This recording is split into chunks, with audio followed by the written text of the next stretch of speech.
দেখো, কোনো একটা ছেলে আপনার জন্য কেঁদেছে বা কেঁদেছিল আর আপনি তাকে হারিয়ে ফেললেন, এর মানে এটাই যে আপনার পরিবারের পর সেই একমাত্র ছিল যে আপনাকে বিনা স্বার্থে ভালোবেসেছিল।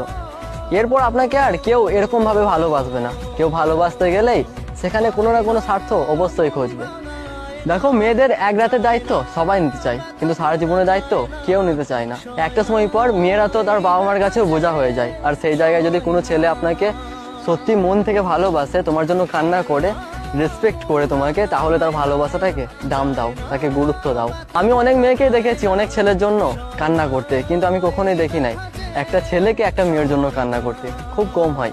মেয়েরা তো যে কোনো কিছুর জন্য, যে কারোর জন্য চ্যা ভ্যা করে কান্না করতে শুরু করে, কিন্তু ছেলেদের ক্ষেত্রে এরকমটা হয় না। ছেলেদের বুক ফেটে যায়, তবুও মুখ দিয়ে একটা টু শব্দ বের হয় না, চোখ দিয়ে এক ফোঁটা জল বের হয় না। ছেলেদের চোখের জলের দাম কেউ দিতে পারে না। আর সেই জায়গায় যদি তোমার জন্য কেউ চোখের জল ফেলে, তাহলে বিশ্বাস করো তুমি এই পৃথিবীর সব থেকে ভাগ্যবতী একটা নারী।